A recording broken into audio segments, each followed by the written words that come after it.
सत्यमेव जयते। प्रत्येक मानव देश के लिए कुछ करने के लिए उत्पन्न हुआ है। मानव का जन्म साधारण जन्म नहीं है।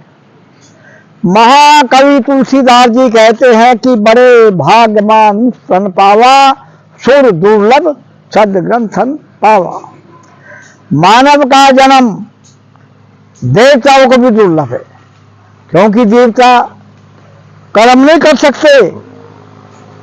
जितने भी कार्यक्रम होते हैं वे मानव शरीर धारण करके करता है। पशु पक्षी क्या है? पशु पक्षी तो अपने कर्मों का फल भोगते हैं और मानव कर्मों का फल भी भोगता है। और जो नूतन कर्म है, जो महानता को छू लेते हैं, जो जीवन की ऊंचाइयों को प्राप्त कर लेते हैं, वह है मानव का शरीर। मानव के शरीर के द्वारा ही धर्म की रक्षा होती है।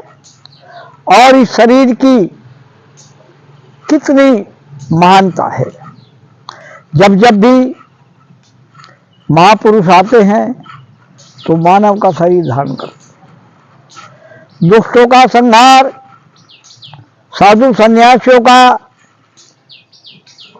सम्मान और देश में वह संस्कृति की ऐसी मिसाल उपस्थित करते हैं जो युग युग में हमें संदेश दे सके।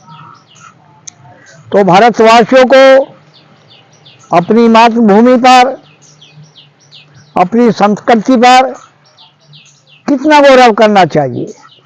इतना गौरव करना चाहिए कि ये अतुल्य है, इसकी तुलना नहीं की जा सकती। यहाँ का जातवाद कितना महान है। ट्रांसमिग्रेशन ऑफ सोल, जीवात्मा का प्रत्यावर्तन।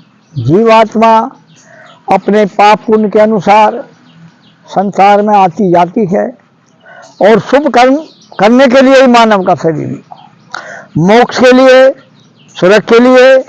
और ये आध्यात्मिक चिंतन हमारे धर्म ग्रंथों में वेद, शास्त्र, उपनिषद, गीता, रामायण और जो हमारे राष्ट्रकवि हैं महादेवी वर्मा, रामधारी सिंह दिनकर, जयशंकर प्रसाद, इन लोगों ने सूक्ष्म रूप से इसका वर्णन किया है।